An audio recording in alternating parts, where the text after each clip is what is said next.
السلام عليكم ورحمة الله وبركاته.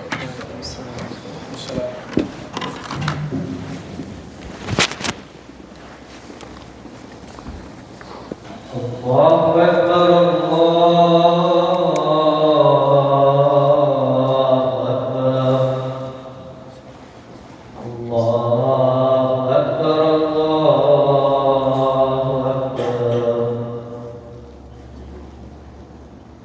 أشهد أن لا إله إلا الله أشهد أن لا إله إلا الله أشهد أن محمدا رسول الله أشهد أن محمدا رسول الله حي على الصلاة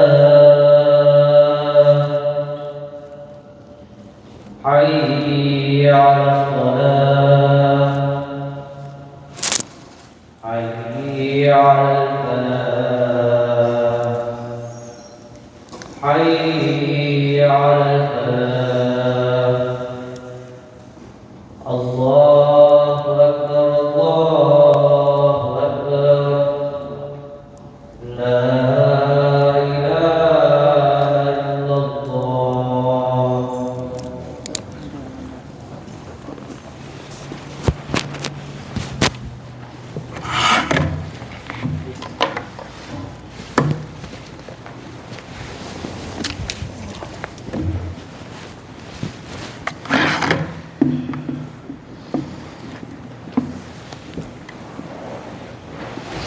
إن الحمد لله نحمده ونستعينه ونستغفره ونعوذ بالله من شرور أنفسنا ومن سيئات أعمالنا من يهده الله فلا مضل له ومن يضلل فلا هادي له وأشهد أن لا إله إلا الله وحده لا شريك له وأشهد أن محمدا عبده ورسوله صلى الله عليه وعلى آله وأصحابه أجمعين.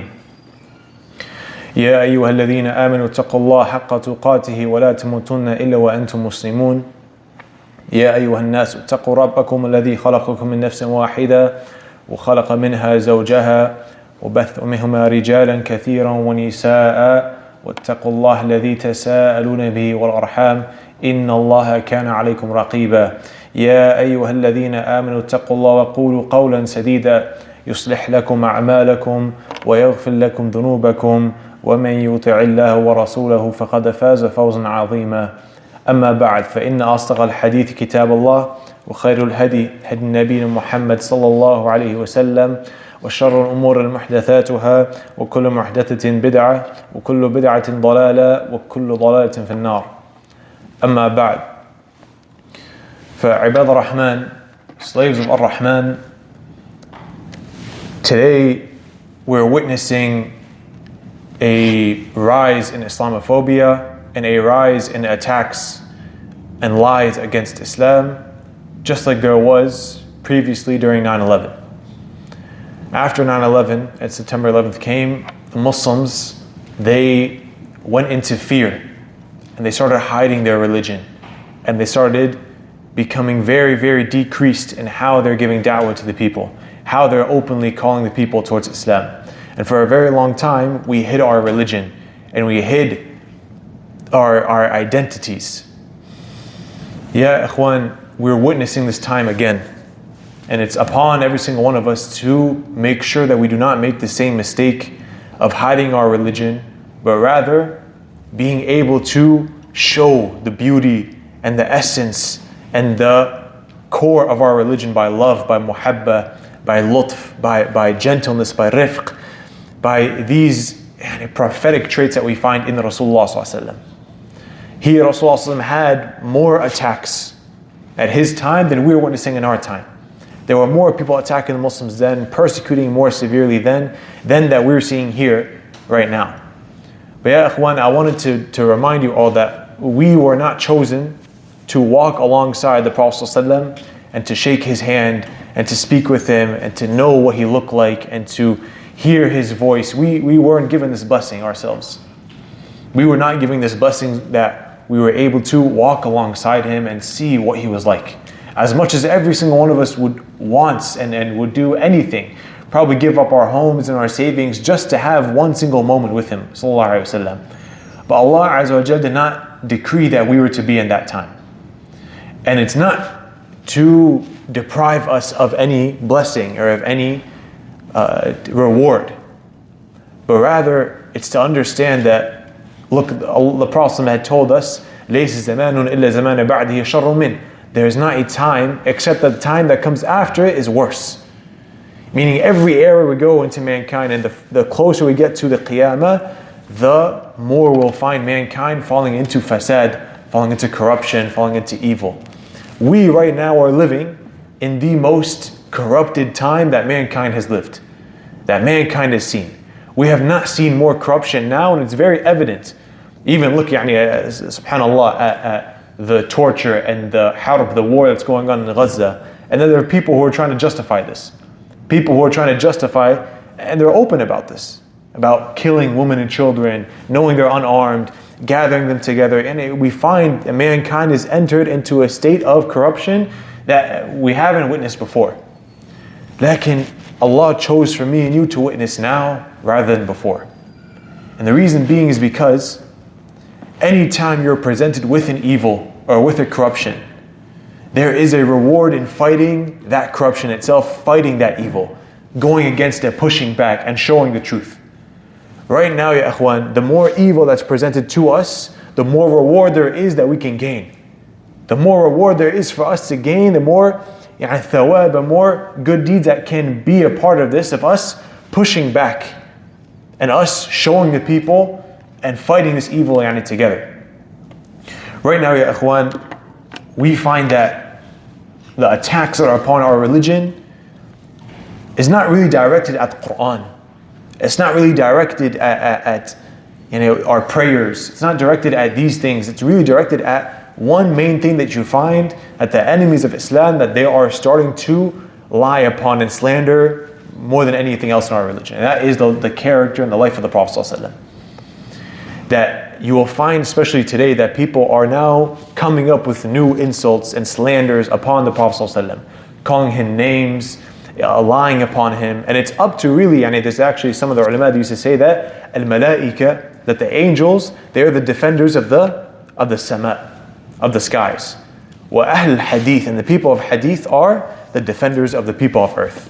They're the defenders on earth. Why? Because they know the life, the sayings, the actions of the Prophet ﷺ better than anyone else. The people of hadith, they're the people who understand who the Prophet ﷺ was. They understand his seerah, they understand his character, they understand all the wisdoms behind the teachings of the Prophet ﷺ. And you'll notice amongst Ahl Hadith how far that they would go into trying to defend him. مثلا look at Abi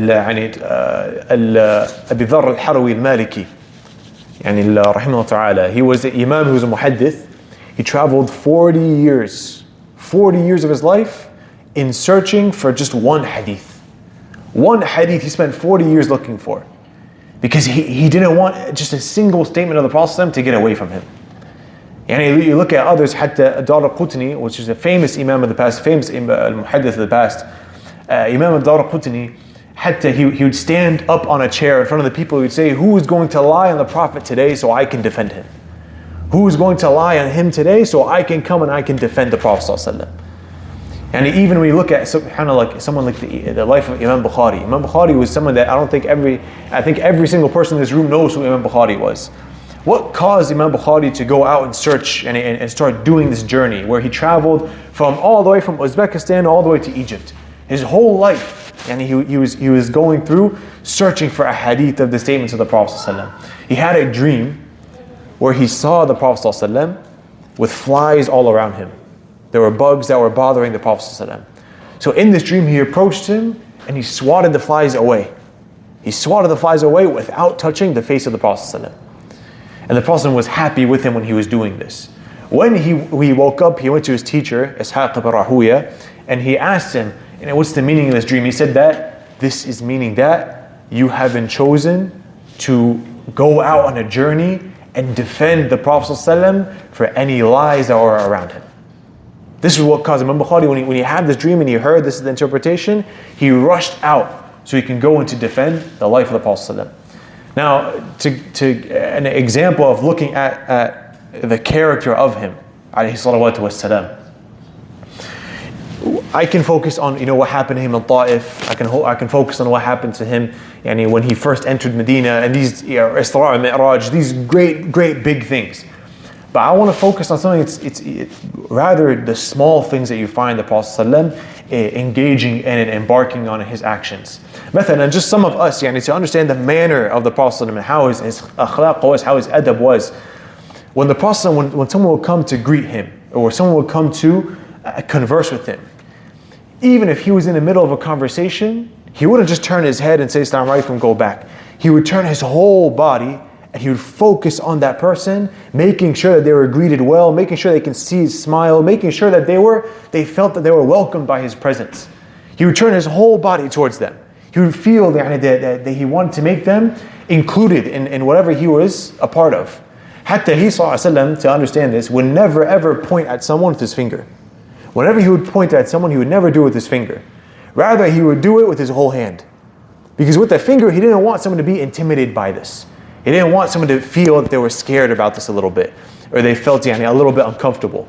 He saw someone use his whole hand to point to someone to show the gentleness that he had. Alayhi salawatu wasalam. Think about this, from the smallest things that he would do. Likewise, he, Rasulullah, it was, when you look at his manners, it's narrated the Prophet used to walk shyer than the young virgin girl. He would walk with more shyness than this. You could not tell. Hatta when the Prophet arrived to Medina with Abu Bakr, they couldn't tell which one was the Prophet. Was it Abu Bakr or was it the Prophet? Meaning he was so shy they couldn't recognize him like this. Even hatta he Rasulullah, when people would come to him and they would confess their bad deeds. It's something that if you go to any Imam, and majority of the masajid around here, unfortunately, if you go and you tell them, Ya Shaykh, I done so and so, kada wa kada, what do I do now? And this is an example. Someone came to the Prophet ﷺ in a hadith in Sunan Abi Dawood that Ibn Arabi al-Maliki would say, in this hadith itself is 1,000 benefits. 1,000 benefits. A man came to the Prophet ﷺ and said, Ya Rasulullah, I was intimate with my wife while fasting in Ramadan. Meaning, I broke my fast with intimacy with my wife during Ramadan. He didn't say, أَلَا تَخَافِ اللَّهِ, do you not fear Allah? أَلَا تَتَّقُونَ, do you not have taqwa? And he didn't say, مَا لَكُمْ, what's wrong with you? He didn't say, what were you thinking? The Prophet he simply asked him, what can you offer now so that you can give a kafara for this? And the man said he didn't have much. In the end of the hadith, the Prophet keeps asking him, what can you give? Do you have this that you can give? Or do you have this that you can give? Do you have a few dates that you can give, even to this? So when the man confessed his poverty to the Prophet, the Prophet put his hand on his shoulder and just smiled at him. He smiled where his teeth were able to be shown. And I think about this, it's so hard to find a Shaikh or an Imam in our areas, in our countries, and around the world, that would be smiling at someone when they confess something like this. He laughed and he smiled with this person. This is the gentleness that he had. When Abu Bakr radiallahu anhu, when his father accepted Islam, his father was the last person to accept Islam. And hatta when he alayhi salatu wasalam, when he heard about this, Abu Bakr, he said, I'm bringing my father to you. And his father was with him right there. The Prophet says, Ya Abu Bakr, why did you bring your father all the way here? If you would have told me, I would have gone and visited him. Because your father is old, he's older in age, I didn't want him to put this effort, I could have gone and visited him. What kind of king or ruler would do this? What kind of, even amongst the Muslims today would have this sense of courage, or have this sense of shyness? He says, I would go to him. He, Rasulullah used to say, Laysa minna, they're not from us.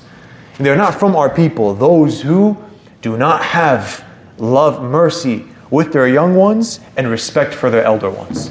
He said, they're not from us. Something was wrong in their fitrah. that caused them not to be loving to their young ones. Hatta subhanAllah, when you look at the demeanor of the Prophet ﷺ when it came to younger people, he every day after Salat al-Duha, he would sit amongst the younger people. He would sit amongst the younger people. He wouldn't sit in the front of them to say, listen to me talking to you, I'm going to give you advice. He would sit in the back. He would sit in the back. This is how Rasulullah was. And so that he wanted to show that he is not above anyone else in that kind of state. He wanted to make sure that everyone was included. Rasulullah used to look at everyone he would talk to them, not just that one person. And you look at this hatta when the Prophet would give khutbah, that there were times where the Prophet would hold his granddaughter in his arms when she was an infant. Imagine, ya ikhwan, how many complaints the masjid would get if I came up today and I held my daughter right here in my arms while giving a khutbah to you all. And she was crying a little bit and she was making noise, but I was still giving a khutbah. How many people would come and say, what is this? This is not what we used to do back in home. This is making a joke out of the khutbah. What is wrong with this person? And this is what the Prophet would do. He would hold his granddaughter in his arms while giving the khutbah. Hussein and Hassan would play with him while he was giving the khutbah. Hatta the Prophet, when there was a narration regarding this, and he would be interactive during the khutbah. There would be a point in time where he would see a man sitting in the sun. And in the middle of the khutbah, he tells that man, he says, sit in the shade so that you're not bothered by the sun. And he would still focus on every single person there. This is the love that Rasulullah had. And going back to how the people of hadith, that they were always focusing on how to learn more about him. Anyone who has a chain that goes back to the Imam Sufyan al-Thawri, rahimahullah ta'ala. Sufyan al-Thawri was one of the greatest Imams at his time of the Tabi'een. He was a contemporary of Imam Abu Hanifa, rahimahullah ta'ala. Anyone who has a chain of hadith that goes back to him, meaning they learn hadith from their teacher, from their teacher, from his teacher, from his teacher, all the way back to him.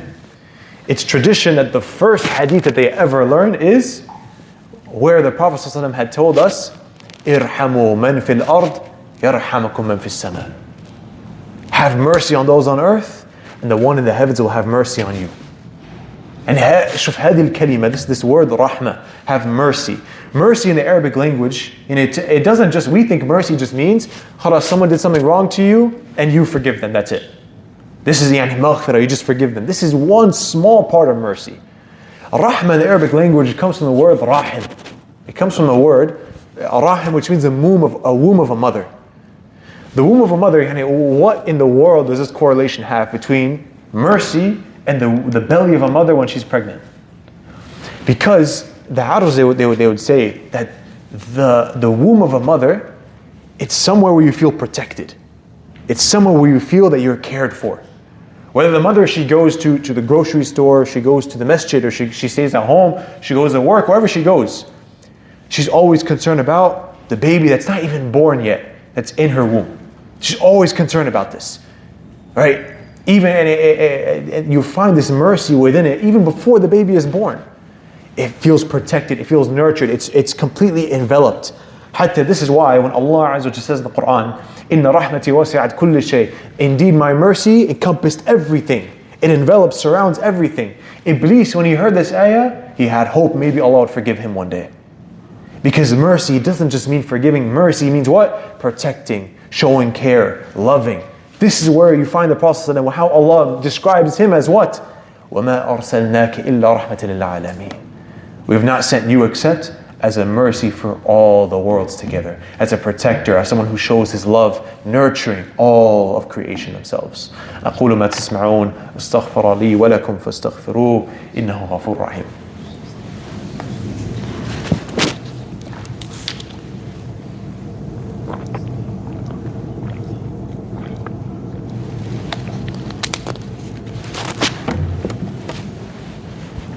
الحمد لله رب العالمين والصلوات والسلام على سيدنا محمد وعلى آله وأصحابه أجمعين. أما بعد. فيا إخوان, when we look at these small things that we look at as small, of the aspects of the life of Rasulullah sallallahu alaihi wasallam, and how he was with the people together, hatta Amr ibn As, it would be mentioned that the Prophet sallallahu alaihi wasallam, when he felt that someone was intimidated or really, really shy to look at him, he would look down. He knew, because if he looked at them, they would feel a little and he's scared and a little nervous, so he would look down. But if they loved to look at him, he would continue keeping eye contact with them. Hatta it came to the point the Prophet had this demeanor with him that Amr ibn As, it's mentioned about him that when he was asked later on, can you describe the Prophet to us? He would say, I can't. Because every time Rasulullah looked at me, I felt so nervous and I felt so shy with his presence. I felt the nur so much that I had to just keep my head down. I cannot describe him to you. And Amr ibn As was not a new Muslim. He'd been Muslim for a very long time. This is like the demeanor the Prophet had with his companions. And hatta in battle, when in battle, we like to hear, especially the young ones, they like to hear how these stories of battle and the harb that the Prophet had. He, Rasulullah was a commander, not like others. And he wouldn't just tell people to do this, do that, and khalas, I'm laid back. Hatta Jibreel came to the Prophet in a narration and says, Ya Rasulullah, هل تريد أن تكون نبي ملكا أو نبي عبدا? Do you wish to be a prophet who's like a king or a prophet who's like a slave? He, Rasulullah replied and he said, نبي عبدا. Like a prophet who's like a servant, and not just to Allah Azza wa Jalla, but someone who's servicing the people. He didn't want to be a king, just relax down. Hatta when he would eat his food, and we look at kings at what? People who, they lie down and they have food that's being dropped to them and they don't really care, they don't sit up. The Prophet would sit up because of this. When he would eat his food, he would sit up, showing respect to the food because of this. When the battles came, that you look at the people, مثلا from the Sahaba, there are warriors like Ali ibn Abi Talib. Ali ibn Abi Talib was a warrior like none other. أَنَا الَّذِي سَمَتْنِي أُمِّي حَيْضَرًا. I'm the one whose mother named him a lion. And subhanAllah, actually the reason Ali radiallahu anhu, he says this in battle, that he was in one of the solo battles before in Khaybar, where he was with one of the solo battles with the enemy. And the enemy was prophesied that this person would only die from a lion that would kill him. A lion would kill him. So the man, he avoids lions and animals his whole life. Then he goes in battle with Ali.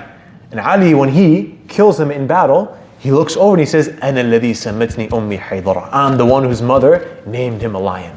I'm that one that they were prophesied about. This is the demeanor Ali had. Like in Ali, he would narrate himself. He says, when it came for time of battle, we would seek refuge and we would seek shelter behind the Rasulullah. He wasn't someone who just says, khalas, I'm in the back, just like Putin and Netanyahu and these shayateen that are out there that sit back in their houses with a red button on their desk and khalas, they just tell people what to do. He, Rasulullah was in the middle. He was the closest person to the enemies. And even in battle, he, Rasulullah, look, someone like Ali is saying, I'm finding protection in the Rasulullah. I'm behind him. We were hiding behind him.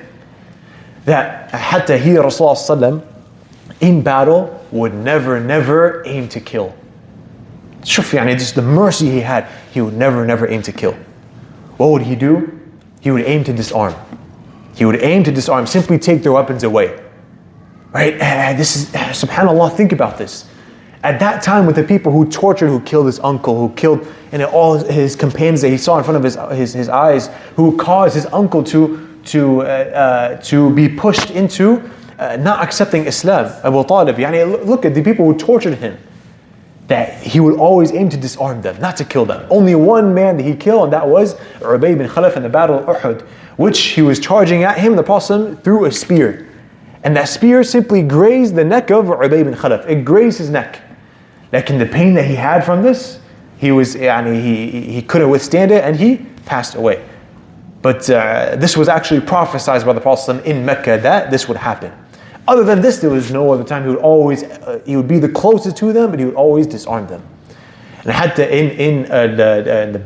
subhanAllah, we look at, and there's something I really wanted to focus on, which is what, as we near the end of the khutbah, is how the Prophet was with his family.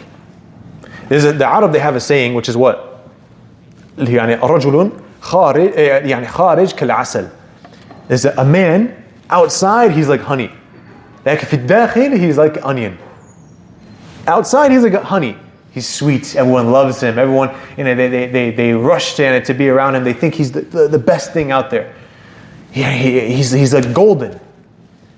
But inside, he's like an onion. He smells bad. He's layered. He's tough. He makes you cry. And this is how the Arabs, they would talk like this. Meaning that there are people who are like this. Sometimes outside, everyone loves them. But inside, they're their families, they're the worst people. He, Rasulullah, as amazing he was with the people outside, he was even better with his family. When he was asked who was the most loved person to him, some of the people, they would ask the Prophet, they would think they were the most loved people to him. When they found out how Rasulullah was treating them, they would say, I can't imagine how he is with Aisha. I can't imagine how he was with Khadija, how he was with Fatima, how he was with his grandchildren. The Prophet was so loving, so open. And to his wives, to his family, that hatta, look at this, subhanAllah. A lot of us, when our families tell us to do something, we'll try to put it off and be like, oh, next time, khalas, sorry, and we'll figure something else, we'll figure it out later. The Prophet would never dismiss Aisha. Never dismiss Aisha. To the point that the reason that me and you have a substitute for wudu is because of this. When Aisha lost her necklace, lost her necklace before one of the battles, the Sahaba were getting ready to go out and journey for battle. She lost her necklace here. The Prophet didn't just say, khalas, we'll find another necklace, we'll go later, it's okay. He said, no, we'll stop, I'm going to find the necklace for you before we leave. Then the water amongst the Sahaba started becoming little and little and little. So the water amongst the Sahaba started, and they didn't have enough for wudu. Then the ayah came down that gave permission for the ummah of the Prophet ﷺ to now make tayammum.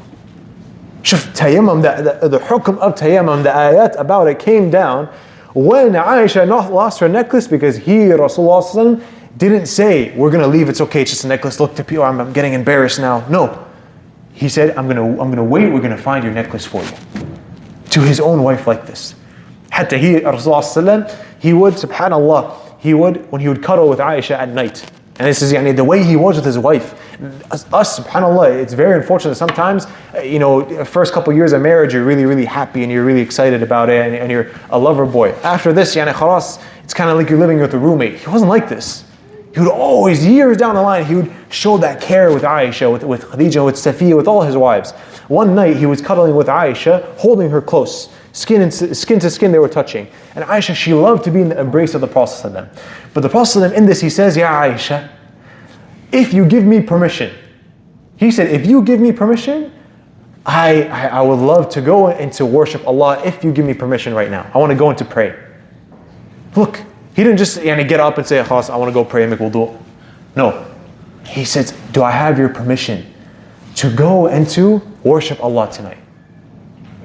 Look at this, the lutf, the rifq that he had, sallallahu alaihi wasallam. Up to that point, then Aisha says, Ya Rasulullah, I love your embrace. I love your embrace. But I also love what makes you happy. So you can go and you can pray. And hatta he, Rasulullah sallallahu, when he went into and he go into pray, he stood up and he started crying.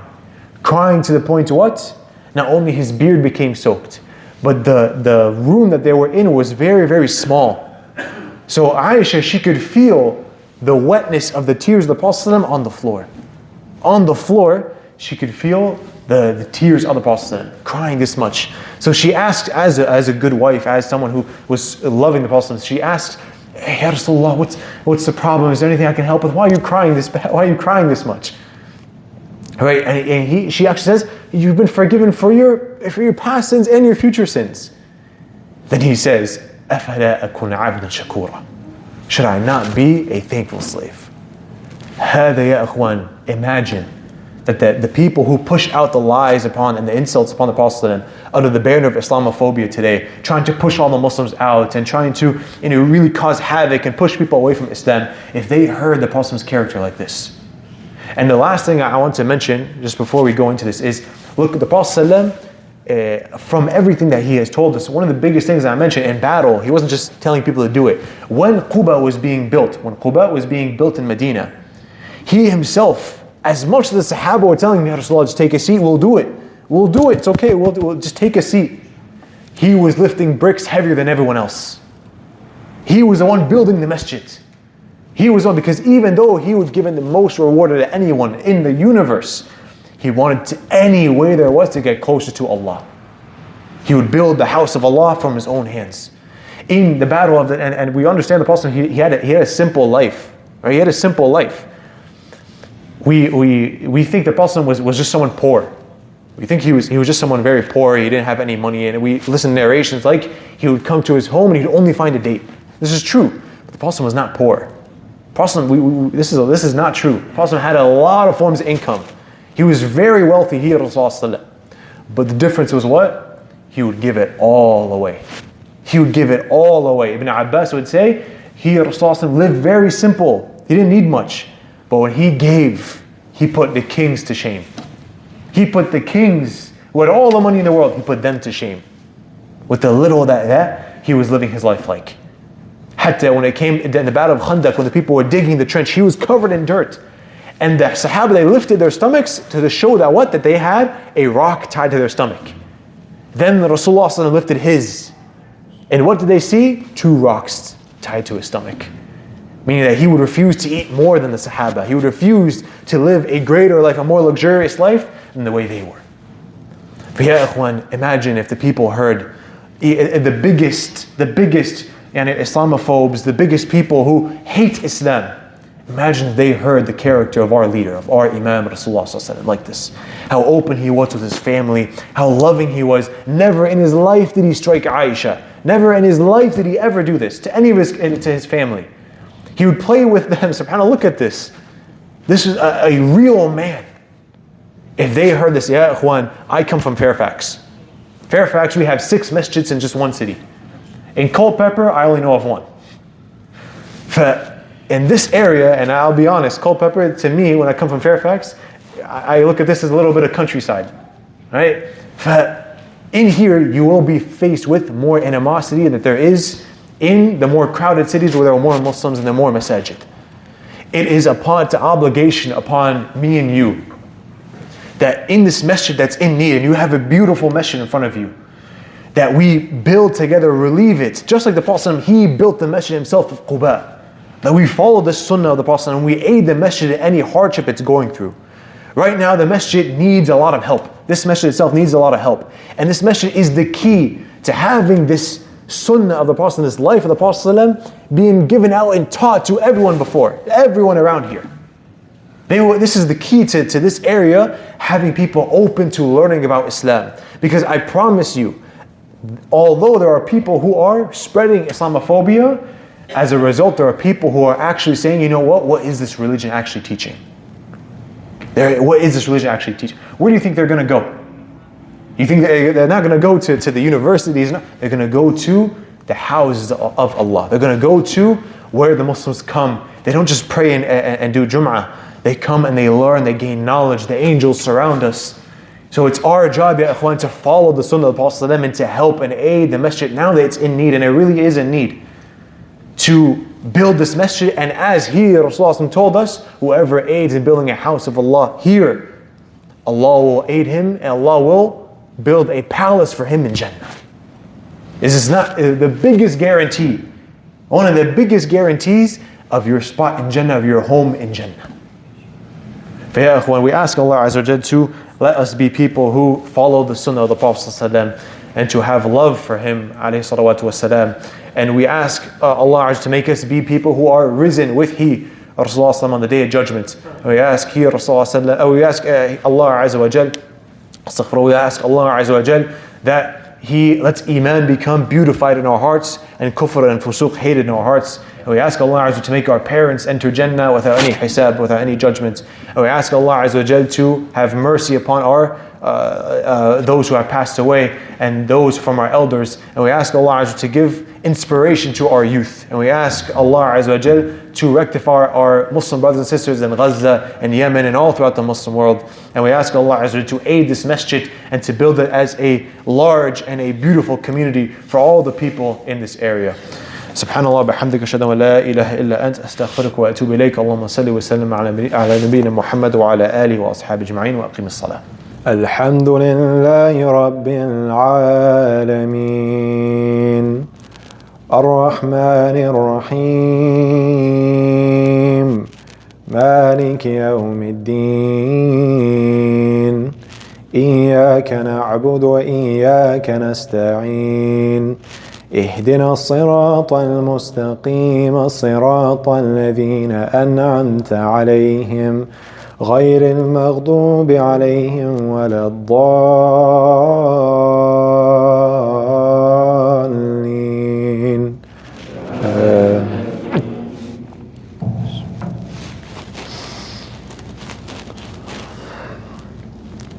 قال كم لبثتم في الأرض عدد سنين؟ قالوا لبثنا يوم أو بعض يوم فاسأل العادين. قال إن لبثتم إلا قليلا لو أنكم كنتم تعلمون. أفحسبتم أنما خلقناكم عبثا وأنكم إلينا لا ترجعون. فتعالى الله الملك الحق لا إله إلا هو رب العرش الكريم. ومن يدعو مع الله إلها آخر لا برهان له به فإنما حسابه عند ربه إنه لا يفلح الكافرون.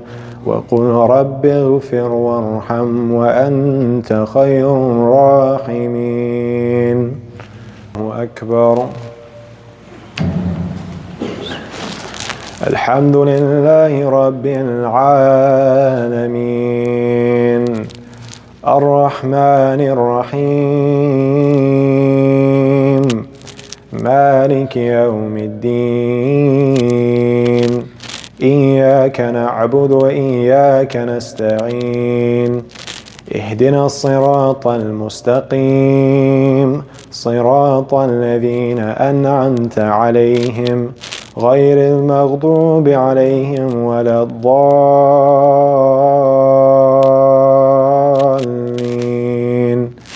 آمين.